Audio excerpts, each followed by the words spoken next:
So good. Done perfectly. Just the way I like them. Regulators!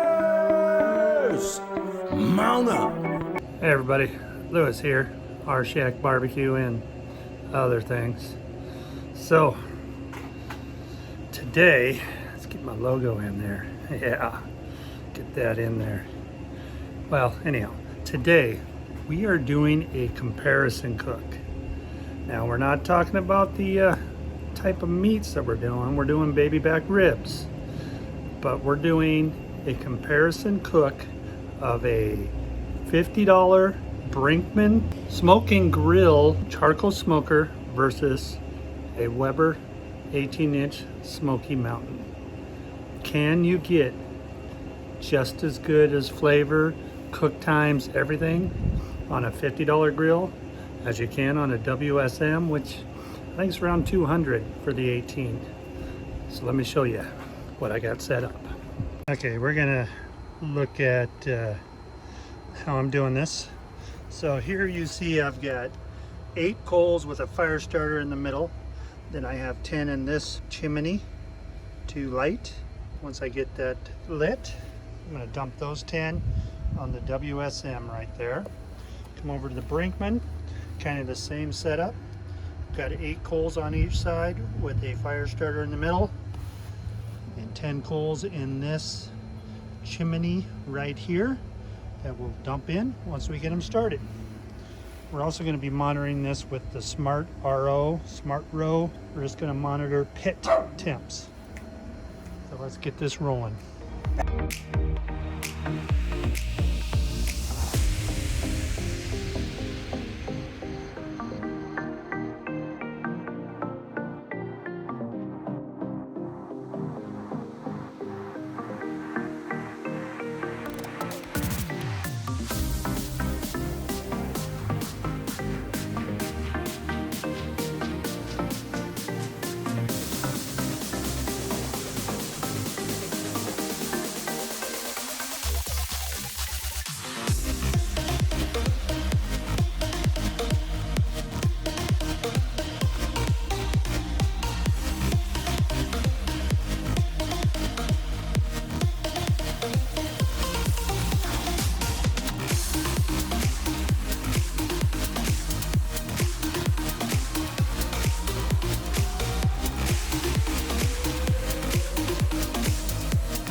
So we put in a half gallon of water in both of them.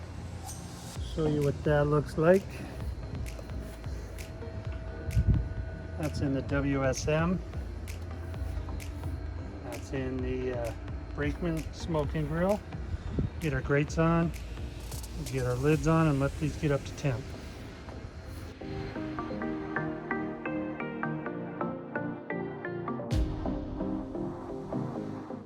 So right now I have the vents all wide open on the WSM. Like I said, there's really no vent adjustment on the Brinkman. It's just got gaps underneath, and then it has gaps around the lid.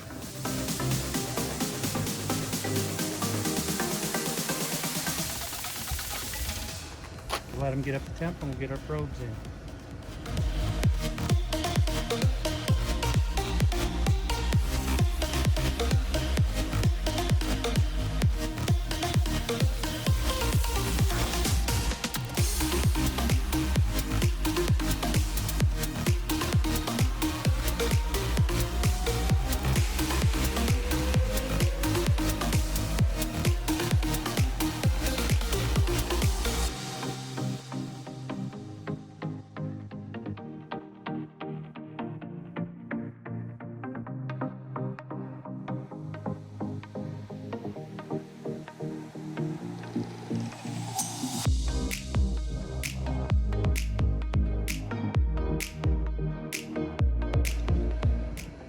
Okay, so I have them both set for pit temp at 270, and P1, which is the orange, is the Brinkman Smoke and Grill.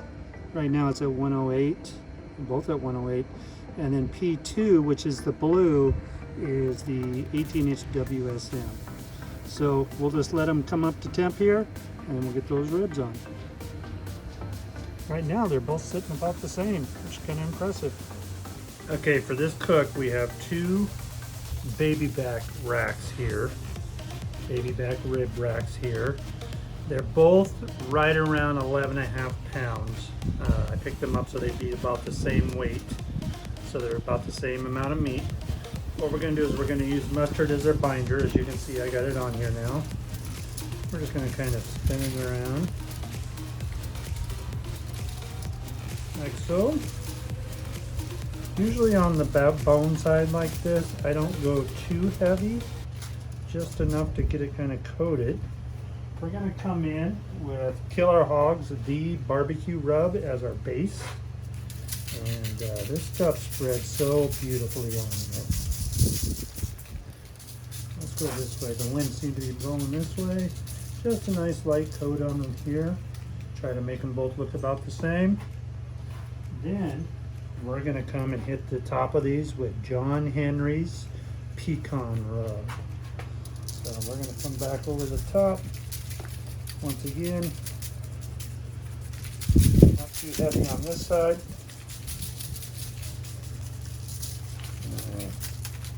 And just kind of pat it in there real quick. And I'm gonna flip them over. Notice how I'm using this as my wet hand, and this is my dry hand. Careful, they're separating. Well, let's watch that. Come back with our binder. I personally like mustard. You don't have to use a binder. You can use Worcestershire sauce. You can use mayonnaise. You can even use water too. But I like mustard for some reason. I think it helps with the color a little bit. So get this like this. Get it all over this. Come back with our base, Killer Hogs from come back with our The Barbecue Rub from Killer Hogs. How to Barbecue Right, Malcolm Reed. This is good stuff. It makes a beautiful, beautiful color. So much flavor in that. I'm almost out. I'm going to have to get some more. And then back with the John Henry's pecan. You know what? Let's get a little heavier coat on this. Open the other end of this. There we go. That's what I'm looking for. This stuff is so good. I had this on salmon. Oh my. It was awesome. I'm waiting to do a rib cook to try it. Alright. There's a nice big chunk of it there. Kind of pat it in there. So now what we're going to do is we're going to set these aside and get my gloves off. Let that rub kind of meld into the meat, as I call it, and season it. It's going to be so good.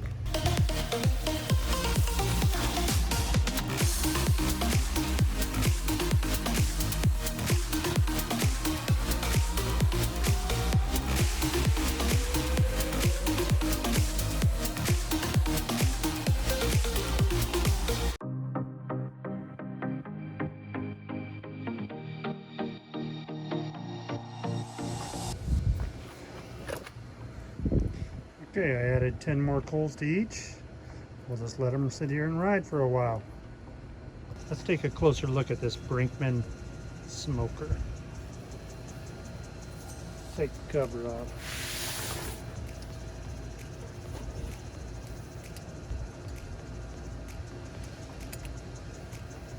So this is the Brinkman Smoke and Grill. It says so right on the lid.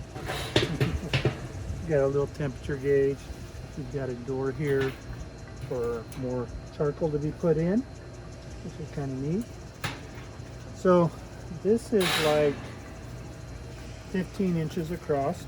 We'll come in here and look at the grates and stuff a little more. This being very similar to a Weber Smokey Mountain, you've got a top grate that's 15 inches across, and then you have a bottom grate. Set that aside. And it has a water pan. Then it also has a charcoal basket. And you can just see you've got different little brackets down in there to set everything on.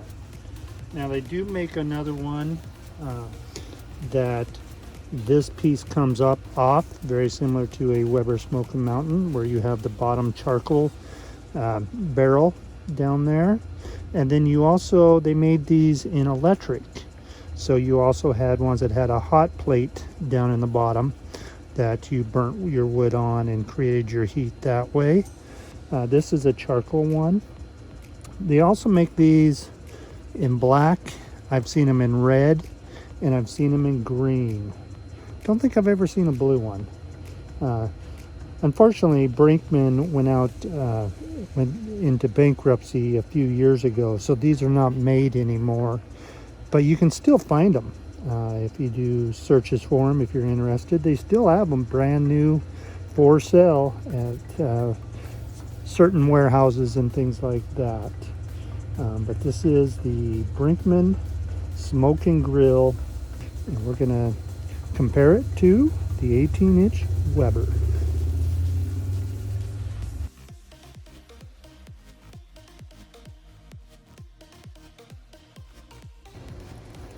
All right, there's our ribs. Let's get them on.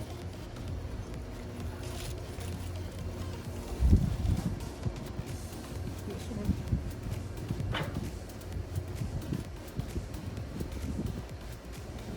Like that.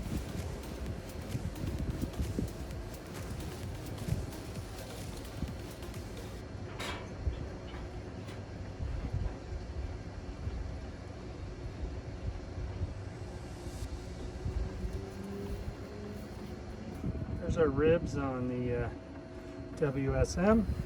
Lid back on there. It lost a lot of heat. There we go. Here's the ribs. You can see that rack barely fits on there.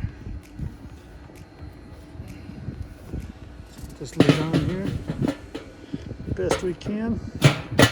Something like that. I'm going to add a few more coals in each of these to get them kind of to temp a little quicker here. So we're 2 hours in. Let's just take a quick look, see how we're doing. We got our temps running pretty good right now. See there, that's looking good. Those are actually looking really well. Let's take a quick look. Oh yeah.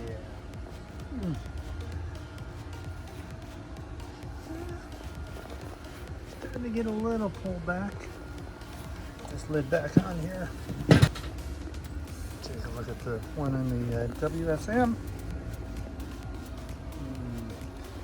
I think I'm gonna spritz them with some water. Recheck the charcoal. Go from there. All right, so this is the end of one. We're at the 2 hour mark of this cook and everything is running beautifully. These are bolts running right like I expected them to, and they're looking really good. Stay tuned for part 2. You're gonna be, I won't say surprised by the results, but you'll like them. I'll get that posted up soon. Thanks for watching. Till next time, grill on, my friends.